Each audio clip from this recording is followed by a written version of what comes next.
Listen to KSL for the new and traditional content you've always loved. There's the new Inside Sources, expanded from 9 to noon, and new expanded news coverage with Maria Chaleos on midday, noon to 3. And of course, the news and weather from voices you love, mornings and afternoons. Here are new traditions and the familiar ones on KSL News Radio, 102.7 FM and 1160 AM. Welcome to the KSL Real Estate Show. Hear updates on the national and local Utah real estate markets. We cover residential and commercial properties. Plus, get inspiring ideas to make your house a home from our sponsor, Osmond Designs. Here's Heather Osmond and Jeff Kaplan on KSL News Radio. Welcome to the KSL Real Estate Show. I'm Heather Osmond, owner of the Osmond Designs Furniture and Interior Design Stores with locations in Lehigh and in Orem. We want to welcome you to the show. Today we have a regular. It is Joe Evans with Mountain America Credit Union back on the show with us. How's it going, Joe? It's going great. It's lovely to be here back with you again, Heather. We're excited to talk real estate, and we have some fantastic guests with us today. But quick Mountain America news, we are growing ever so rapidly. We have new branches opening in Rose Park, West Valley Redwood Road, Santaquin, and New Logan. So we are very excited for all that. Plus, we're doubling our branches in Arizona. We just opened our 10th branch, and we have 10 more in queue. So we are very excited for the Arizona market. You guys are taking over the Wasatch Front. I'm just saying there are so many Mountain America credit unions in the area. And you know what I love most about your credit union is that you give back to the community. If you have seen in Sandy, there is a Hill Center Theater, and you specifically sponsored that building and that organization, and I just love that about you, so thank you. Yeah, and we just sponsored another theater up in Centerville, Utah, so we are very excited about that sponsorship as well. Okay, I'll go check that out. Today we are talking about real estate, and we really appreciate you joining us. This is so much fun and something I've been looking forward to the entire week, but we have two house flippers on, and that's always fun to talk about. But then you guys have another really cool thing that you do as well. Today we have David Cline and John Maxim on the show, Utah Treasure Hunts. That's probably what most people listening today are going to know you by. And we'll get into that in a minute. But you also have Flipping to the Max. So welcome, John and David. Thank you so much. Yeah, thank you. I'm glad to be here. I'm glad that Mountain America brought us here, too. Hopefully we can talk to them about some future sponsorship for the treasure hunt, maybe. Absolutely. Okay, so John, tell us a little bit about yourself. I flip a lot of houses. That's kind of my brand, I guess. I've been in real estate for 20 years, been flipping houses for 19 of them. I've flipped over 1,000 homes, most of those along the Wasatch Front. I've done some in other states and stuff, but I don't do that anymore. I used to own a real estate brokerage, but I kind of gave up on that to focus more on the flips. I have 2 property management companies and a handyman company, and we do a lot of stuff. And then I also do some international Airbnb real estate down in Costa Rica. So I've done it all pretty much. I've been a mortgage broker. I lend hard money. I do a lot of stuff. So you're super busy, and you have 5 kids, and you do all of this. I don't know how you keep up, but I think it's very impressive. You invest and you own a lot of these homes, and then others you sell. Is that correct? Yeah, absolutely. I have rentals, but my main focus still is flipping houses, buying them low and then fixing them and selling them high. Good on you. I love that. Okay, David, tell us a little bit about yourself. Yeah, so real estate is kind of what brought John and I together a few years ago. But I haven't flipped nearly as many houses as John. I have maybe 10 under my belt. And so our lives over the last 6 or 7 years have become so intertwined that I think it was 2 or 3 years ago, I just kind of said, John, it'd be way easier if I just kind of joined your team, so we don't have to keep meeting, so we can see each other every day so we can plan treasure stuff, just because it's become such a big part of our lives. And so for the last few years, I've been working a lot closer with John, and it's been great. And personally, I have 5 kids too, so between us, we have 10 kids. So that keeps us pretty busy. And it's been a ride. It's been fun. So flipping homes is a huge project, even just doing one home. I'm a real estate investor. Back in the day, I owned 33 properties with my husband, and that was a lot of homes. It was a full-time job. What advice do you have for someone that is interested in remodeling a home? Let's talk about maybe some of the do's and don'ts. I guess, once you get a house and you're going to flip it, one of the things that I think people really don't think about is the number of decisions that have to be made. And you do design and do design. You understand this. Like, not only do you have to figure out what the floor plan is and what's going to create the most value, but then you have to pick out doorknobs and hardware and what color is the trim going to be and how are we going to transition into this room and what are we going to put on the stairs and what's going to be in the kitchen floor and it's not just, you go to Pinterest and pick a couple things. Like, you really have to make hundreds and hundreds and hundreds of decisions.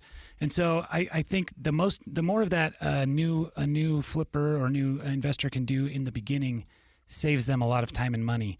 But it's really hard because they don't know what they don't know. And so they have to be ready to make changes and do stuff like that. But it is something that can be really rewarding and fun, for people, I think. And I fell in love with it the first time I flipped a house, and I didn't even do a very good job. So I think they should be prepared for that too. We could do lots of shows with both of you talking about, the bloopers and the good and the bad and the mistakes, and I could definitely chime in with all of those stories as well.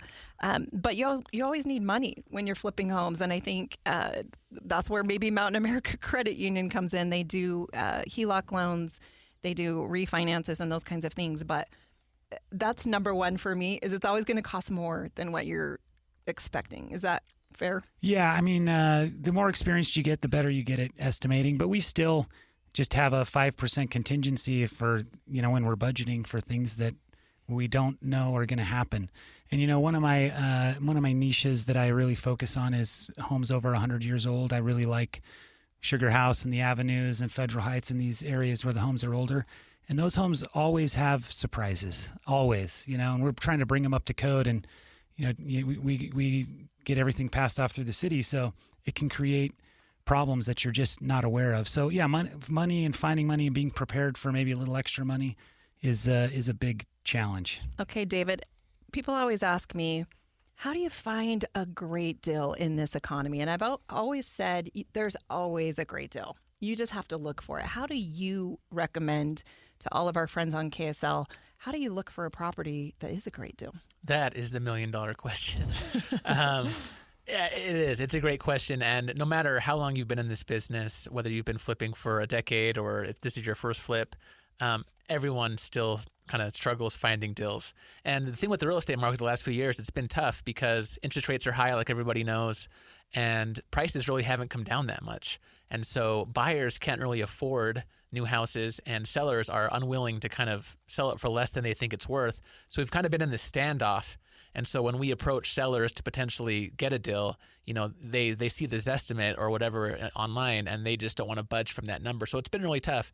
And you talk to people who do a lot of volume of deals, and they say there's not one real thing that works. Sometimes, they do cold calling, or they do the mailers, or they do social media or the SEO on their websites. And so a deal can come from anywhere. And so I think even more important than like finding one thing, because, a few months, one thing might work and then it doesn't work for a year. So you kind of just always have to be prepared to pivot and find it from anywhere that you can.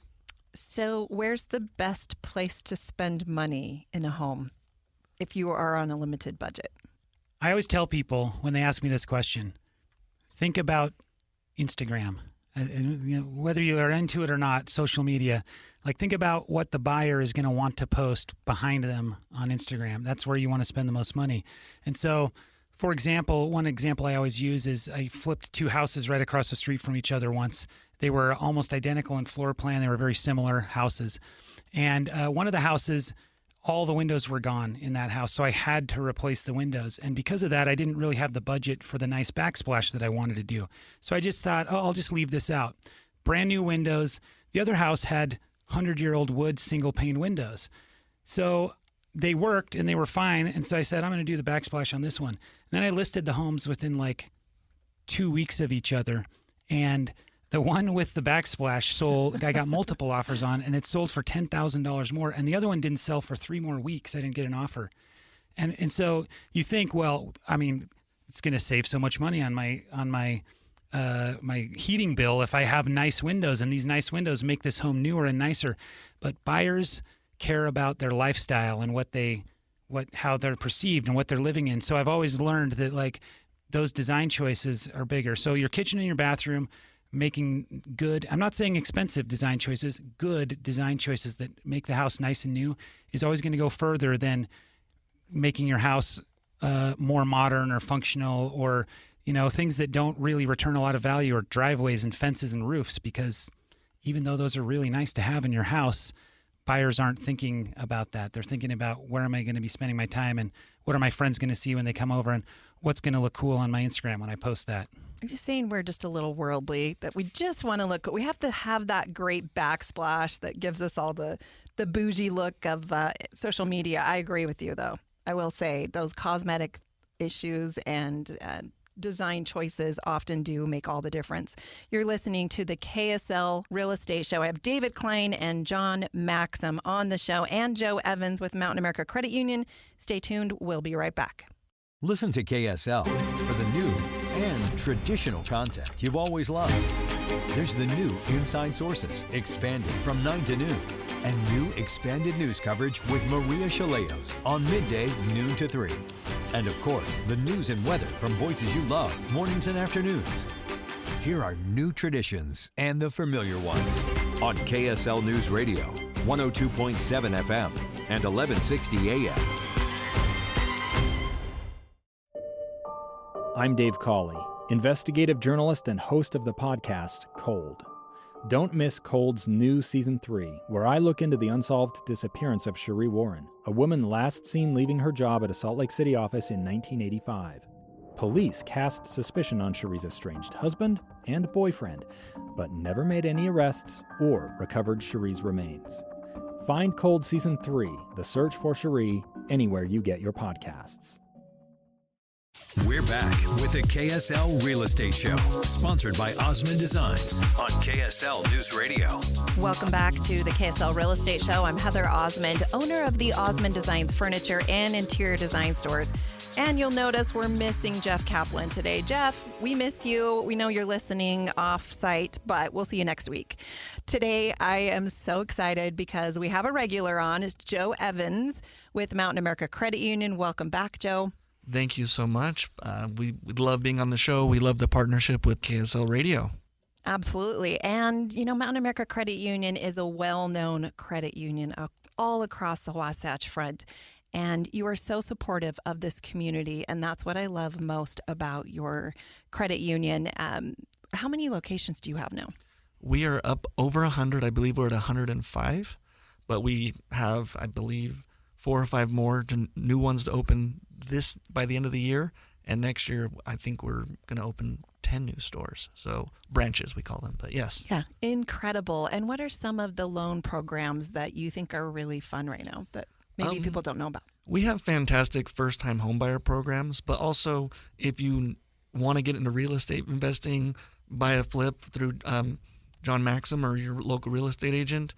We have great investor loans with as little as 10% down. So if you want a rental property, if you want a fourplex, if you want more than a fourplex, we offer commercial lending. So we offer every avenue of real estate financing you can think of. You're pretty much a one-stop shop, wouldn't you say? Yeah, even our construction loans, you can do owner build, contractor build. Just go to the branch, ask questions, or get online. Our website's great. Our app is great. So whatever works best for you. So good. Okay, Joe, today you brought 2 of your friends, and this is the first time that I met them, but we have David Cline and John Maxim on the show with us. Welcome, you guys. Thank you. Yeah, it's good to be here. here. Love being here. And we had a little break, and so I was able to talk to both of you. You're home flippers, which I think is always fascinating, and there's always crazy stories involved with that. But you also are involved with and actually own Utah treasure hunts. That is the coolest thing. You guys are absolutely celebrities and famous in Utah for that reason alone. And we'll hear a little bit more about that coming up. But of course, we're on house flipping. So I want to talk about what are some of your favorite stories? Maybe one from you, John, maybe one from you, Dave. What's fun about house flipping, or good, the bad, the ugly, everything in between? Well, even before John starts this story, I got to just give him a shout out because, I go to a lot of real estate meetings, meet a lot of personalities. And the thing about flipping houses is you attract all sorts of personalities to that business. And most people are kind of alpha, they want to beat their chest and talk about all their wins and how much money they've made. And the first time I heard John talk, it was the exact opposite. And it just endeared him to me so much because, it was like an hour-long stand-up bit just about how much money he's lost and all the nightmare stories. And I just thought that was one of the most refreshing things. And that was really before we became friends. So. Well, yeah, thanks for the pressure on telling a great story right now. I don't know. I think one of the things that people like to hear most often is, flipping as many houses as I have, I've come across a few dead bodies, human dead bodies, and yeah, and it's it's a reality of life sometimes, I guess. But one of the wildest stories I had was a house that was being used as kind of a drug house, so we had to do an eviction when we bought it. And there were really like 20 people in this little 2-bedroom house that the constable was kicking out. And along the back of the house, there was a guy kind of lying in a tent. And I'm like, hey, buddy, you got to get out of there. The constable was in the front doing something. And he doesn't respond at all. And so I actually kicked his shoe because he was half out of the tent. And he doesn't respond. So I go to the constable. I'm like, this guy's not responding to me at all. He's ignoring me. The constable comes over and checks out. And he's like, this guy's dead. And what's unfortunate in house flipping about that is when somebody dies on your property, the police can shut down your job for a little bit. I had another story, maybe another time, where they just shut it down for like 3 days, but recently. But this one, they shut the project down for like 5 months because they were investigating and trying to figure out what's going on. They're talking to all these witnesses. It's a crazy thing. And then what they determined, which is so crazy, is the guy was a heroin addict. He had done heroin, but he didn't overdose from heroin. It was one of those crazy days in March here in Utah, how we get like 8 inches of snow overnight.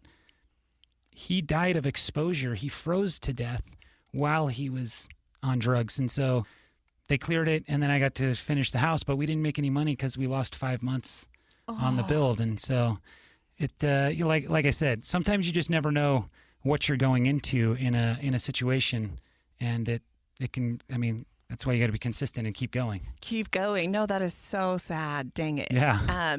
Never a boring adventure in the real estate industry. I have stories of my own, of my husband and my brother actually looking at a commercial property in Ogden, and they walked in and there was a deceased person laying on the ground on the second floor. Same thing. Wild, right? So when you are a buyer, you're going into properties, expect the unexpected, and there's always an adventure. When you're selling a home, Dave, do you have any good ideas or funny stories about home selling? Well, I just have so many good ones from John. I got it. So tell one of John's stories. Yeah, I'll tell one of John's stories. So he bought a house a few years ago, and as they were cleaning out the basement, they found kind of a wall that was a trap wall, which had a secret compartment behind it. And so as they investigated further, they come to find this 55-gallon drum of 50 caliber ammo. And so they call the police, and the police contact the previous owners and say, hey, we found something really valuable in the house. If you can tell us what it is, then you can have it, or whatever it's worth. But they didn't know what it was. So this family had lived there for however many years, not knowing that this 7 years. 7 years, not knowing that this existed. And so John was able to sell, a 55-gallon drum of 50 caliber ammo for how much money did you make on that? I think it was like $19,000 or something insane. I don't know a lot about ammo, but Score! I had no idea that it was worth that much money. It was crazy. And that's why you started your treasure hunt, right? We're going to talk to you in the next episode. You're listening to the KSL Real Estate Show. Today we have David Cline and John Maxim and Joe Evans with Mountain America Credit Union on the show with us today. Stay tuned. We'll be right back. I'm Holly Richardson. My name is Greg Skortis. Listen for the new Inside Sources. One of the things that people don't realize about Utah politics, at the state legislative level, there's a lot of camaraderie and a lot of working together for the good of Utah. Inside Sources, weekdays from 9 to noon. This is a show that a person could listen and learn something every day and say, you know what, I didn't know that this morning at 9, but I know it now. Inside Sources. Weekdays from 9 to noon on KSL News Radio. 2 years ago, Americans watched in horror as a crisis unfolded at the Kabul airport. She was tear-gassed and beaten. Images of thousands desperate to escape Taliban oppression filled our news feeds. More than 80,000 Afghans made it to America. But the story didn't end there. It was very cold. There was no power, no heat. Who would help our newest neighbors? I'm Andrea Smartin. In Stranger Becomes Neighbor, you'll hear the stories of some remarkable refugees who left their homes and their dreams behind, only to start over from zero. Their only possession was 3 blankets. And you'll meet Americans who stepped up to help them. You want me to come when you deliver your baby. What can one person do in the face of an international disaster decades in the making? That's Stranger Becomes Neighbor. Find us at kslpodcast.com, follow us on Apple Podcasts, or anywhere else you listen. Welcome to the KSL Real Estate Show. Hear updates on the national and local Utah real estate markets. We cover residential and commercial properties. Plus, get inspiring ideas to make your house a home from our sponsor, Osmond Designs. Here's Heather Osmond and Jeff Kaplan on KSL News Radio. Welcome back to the KSL Real Estate Show. I'm Heather Osmond, owner of Osmond Designs Furniture and Interior Design Stores, and I just love doing this show because I get to meet the coolest people, get to talk about design and real estate and making money and investing and buyers and sellers and all the good stuff. And today we have one of our regulars, all-star, super rock stars over here, Joe Evans with Mountain America Credit Union, back on the show. Joe, how are things going at Mountain America today?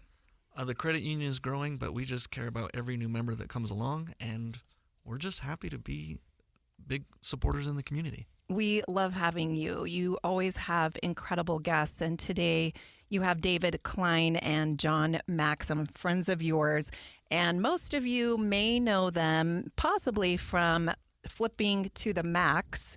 However, I think what they're most famous for is probably Utah treasure hunts. And all of this just makes me smile. As we were walking in, there were actually recorders, and I guess they call them recording engineers appropriately. And some of the other hosts were like, oh, do I get an extra hint? You know, tell us about Utah treasures. And I love that you guys are famous here and you're just new. So welcome and congratulations on all of your success. First and foremost, I just want to find out, how did you two meet and get involved in all of these cool businesses together? Yeah, so, as an investor, and we touched on it a little earlier, I'm always looking for deals and houses. And Dave was actually, he worked for a wholesaler. And wholesalers are they're part of the business, just, I guess, like a pawn shop. They get a deal, and then they try and find the actual house flippers to sell it to. And so I met David like that over the phone and stuff. And so he had worked for that company. We kind of got to know each other a little bit over the phone, but the treasure hunt came a little later. But I will say, just like the radio ads you sometimes hear, or you're getting postcards and stuff like that, almost all of those guys are wholesalers.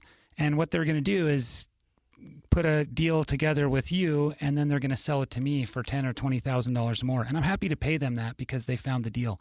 But listeners, if you have a house that's in distress, or you need to sell fast or anything like that, we also buy houses for cash. We can cut out the middleman. And then if I'm happy to pay them that extra 20, I'm probably happy to pay you that extra 20 as well. And there's a good chance you can make a little more money. So Dave has been an expert at finding deals, but I let him tell like how the treasure hunt came about from us talking in real estate, you know?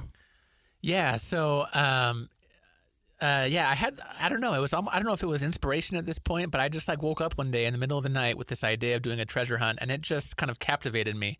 And I remember the very first year I wanted to do $5,000, but my wife wouldn't let me do $5,000. So she's like, yeah, we're not spending $5,000 and putting it in a chest and just burying it in the woods, is what she said. So she's like, well, you can do half of that if you find somebody crazy enough to do it with you.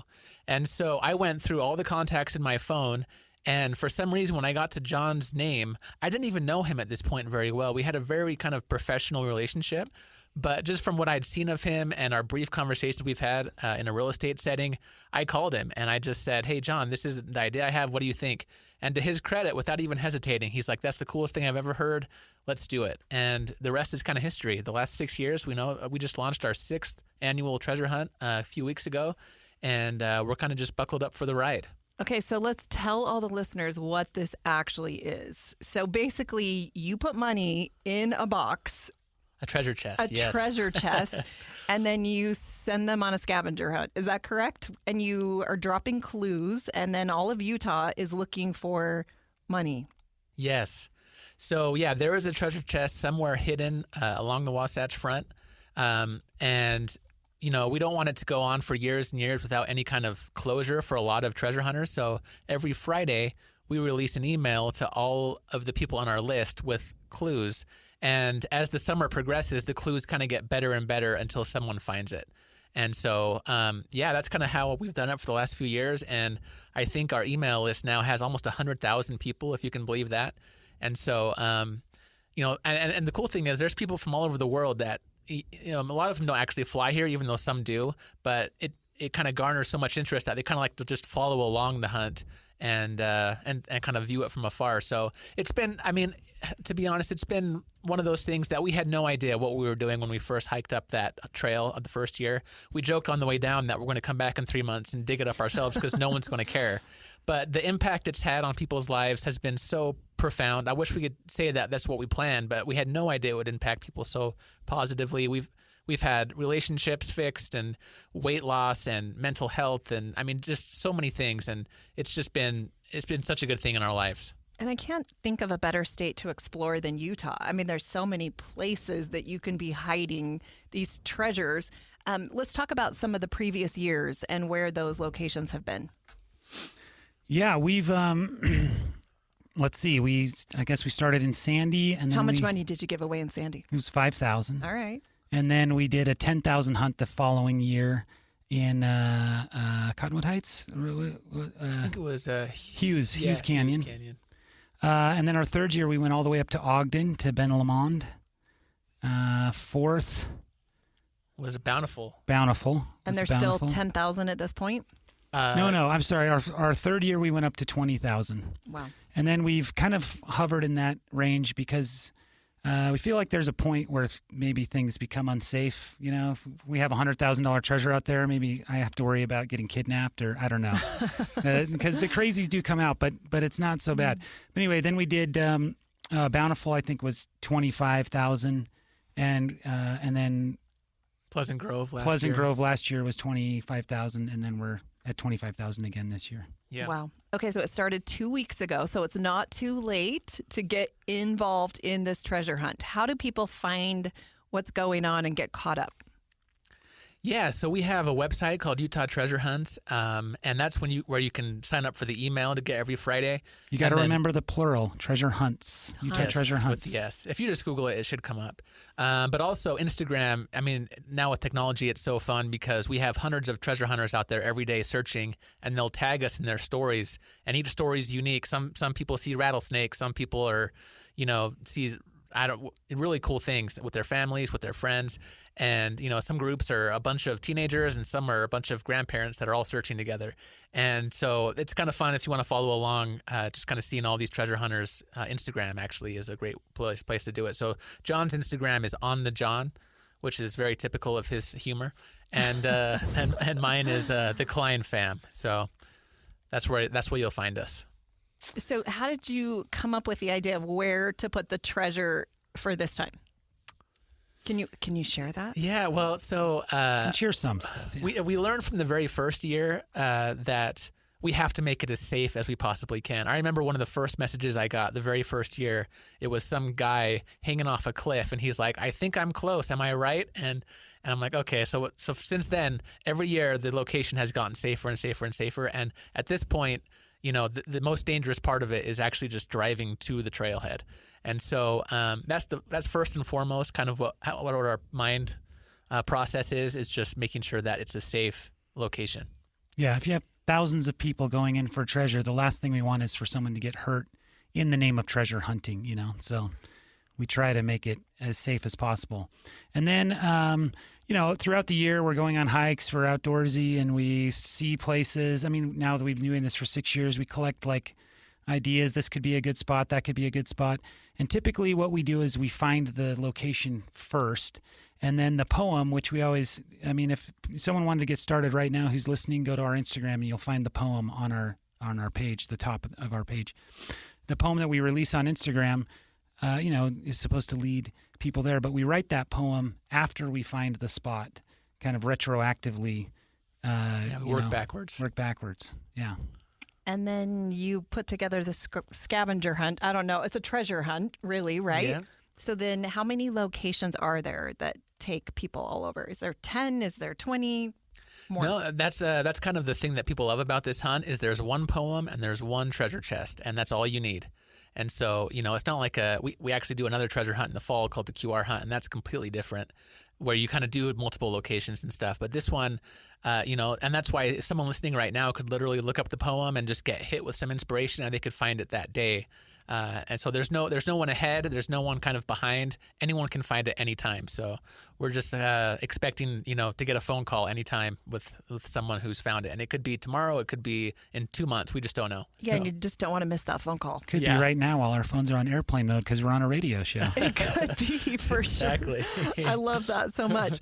Okay, so once you find the treasure hunt, then you can call David and John, and then they can use that as your down payment for maybe a flipper. Right? Exactly. You go to Mountain America and get the remaining amount that you need to close on the loan, and then, the snowball just starts. Okay, let's go back to house flipping because I know you have so many other great stories to share. Tell me another one. I actually have a Mountain America one. All right, here we go. So my brother and I have an account at Mountain America because we flipped houses kind of before the treasure hunt stuff with John. But we just barely sold a deal, and I was literally taking a check for like $30,000 into the bank. And it was a big enough check that I had to talk to the manager. They wouldn't just clear it. So I talked to the manager, and long story short, she just inherited a house and had a brother that was kind of into drugs and he used that house. And she was just so stressed out about it that she didn't know what to do. And long story short, we ended up buying the house from the manager of the credit union. And it worked out great for her because she was at the point where she was just going to kind of write it off and just not deal with it. She didn't want the liability. And so anyways, going back to how to find deals, you just never know where they're going to come from. But shout out to the manager because that was great for everyone. That's amazing. And I will tell you, probably 75% of the real estate deals I have ever done have been because I know someone who knows someone, and they're personal connections. And it can be meeting someone at the credit union. It can be meeting someone at the grocery store. It can be, there's endless possibilities. So keep your eyes and ears open. And real estate is where it's at. At the end of the day, I've made more money in real estate than I ever have selling furniture or doing design work. 90% of millionaires have made their money in real estate, and Utah is such a great garden to make that happen. If you are considering being an investor, please contact David or John. I'm sure you guys would be more than happy to help people invest their money. It sounds like you do some of that as well. I mean, I don't know where all of these businesses come from. You have so little time to do all of these things, and you just make all of it successful. So congratulations. You're listening to the KSL Real Estate Show. I'm Heather Osmond, owner of Osmond Designs Furniture and Interior Design Stores. Today we have Joe Evans, David Cline, and John Maxim. Stay tuned. We'll be right back. I'm Holly Richardson. My name is Greg Skortis. Listen for the new Inside Sources. One of the things that people don't realize about Utah politics, at the state legislative level, there's a lot of camaraderie and a lot of working together for the good of Utah. Inside Sources, weekdays from 9 to noon. This is a show that a person could listen and learn something every day and say, you know what, I didn't know that this morning at 9, but I know it now. Inside Sources. Weekdays from 9 to noon on KSL News Radio. A gun in the face. Then all of a sudden they all kind of lined up. They pointed their guns at me. And this is the point where I thought, I'm going to die today. Started 2 years of horror for an American in Venezuela. They said, you need to give us your phone and get ready because you're coming with us. I'm Becky Bruce, and I spent a year researching and piecing together Josh and Tammy Holt's story about their ordeal in a notorious prison. That's when everything started to turn bad. We had another pound on the door. Boom, boom, boom. And there was the police once again. You can binge all of the episodes of Hope in Darkness on kslpodcasts.com or wherever you get your podcasts.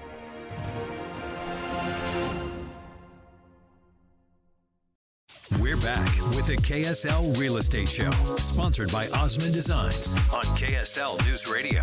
Welcome back to the KSL Real Estate Show. Today we have Joe Evans from Mountain America Credit Union, David Cline, Utah Treasure Hunts, John Maxim, also with Utah Treasure Hunts, and Flipping to the Max. I'm Heather Osmond, your host, owner of the Osmond Designs Furniture and Interior Design Stores. I love doing this show, and I know John and David, you have been involved in Parade of Homes.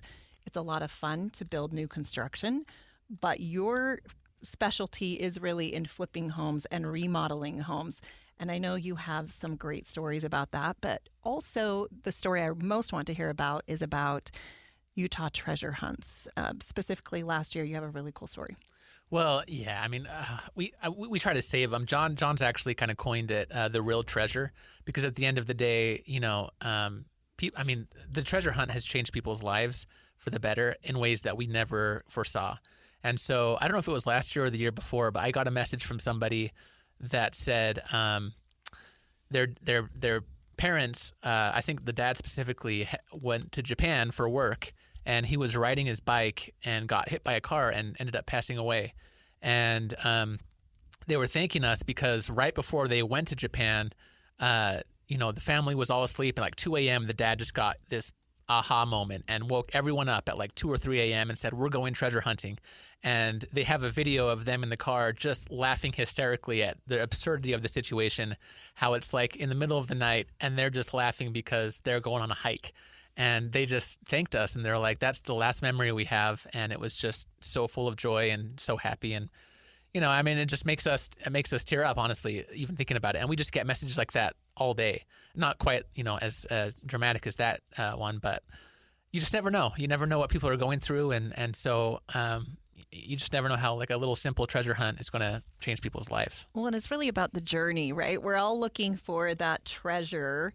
And we just keep thinking, one day, then I'll be happy. Once I achieve this, then I'll be happy. But it really is the treasure hunt that is what is all the fun. And then people get to post about it, and then you repost it. And it's so much fun. And Utah is so incredible. We have more kids and teenagers than any other state in the country. And what a great thing to grab your kids and go do something that's just clean, wholesome fun. And you're providing that opportunity, which I think is absolutely incredible.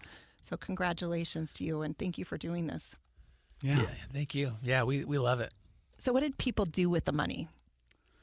That's the other thing I don't think ever could have counted on, but I feel like every year they're fairly like you meet them, because we try to, like, one of our big things when we started the treasure hunt is making sure there's a payoff for all the hunters, that they know who found it, where it was found, so they can solve. But you meet them and they're just such great, deserving people. I mean, I think last year the winner, he was trying to finish school, and he's a dad of like 6 kids, and it was able to pay for his wife's school. I'm sorry, he finished school, and we had a vet that found it. We have a guy that our first year, he had just got laid off. And so he's like, I'm just going to focus on this treasure hunt. And they found that money that kind of tied him over while he found another job. And then he credits a lot of our influence to him getting into real estate because of following along and stuff like that. So they've always we had a vet, 2 sisters that found one, and they donated almost all of the money. You know, it's really great. They do great things. Real quick, John Maxim was my very first realtor. Helped me buy my first house, my second house. Oh man, I almost forgot about that. You've done so many deals. I got my real estate license, my master's in real estate development, and now I manage a large corporate real estate portfolio of the fastest growing credit union in the country. So thanks to John. Go, John. He's an inspirational man. Wow. How do people find you, John and David? Honestly, the best way to find and contact me for sure is through Instagram, especially during a treasure hunt. I get so many messages, emails, texts that, but with the Instagram, I make sure that we get back to everybody during a treasure hunt. So it's a really great place. So on the John, just DM me. I check all the new ones and stuff too. So that's the best way to reach me directly. Yeah, my Instagram is the Cline fam, and I'm not as good at the DMs as John is, just because it's sometimes overwhelming in a treasure hunt. You can just get hundreds and hundreds a day. But also, you can reach out to us on the Utah Treasure Hunts website, and we've actually started doing treasure trips. So we own some property in Costa Rica, and once a year we go down there with a group of probably 15 to 20 people, and we just spend a week kind of bumping around Costa Rica, doing all the tours, and then we actually have a treasure hunt on one of the days where a team literally uncovers a chest buried in the sand on the beach. So it's been a fun ride. We never know what's going to happen next, so keeps us on our toes. What a fun adventure. Today we've had David Cline and John Maxim. They do Flipping to the Max and Utah Treasure Hunts. And of course, thank you always to Joe Evans and Mountain America Credit Union for being on the show. I'm Heather Osmond, owner of Osmond Designs Furniture and Interior Design Stores. We'll see you next week. I'm Holly Richardson. My name is Greg Skordas. Listen for the new Inside Sources. One of the things that people don't realize about Utah politics, at the state legislative level, there's a lot of camaraderie and a lot of working together for the good of Utah. Inside Sources, weekdays from 9 to noon. This is a show that a person could listen and learn something every day and say, you know what, I didn't know that this morning at 9, but I know it now. Inside Sources. Weekdays from 9 to noon on KSL News Radio.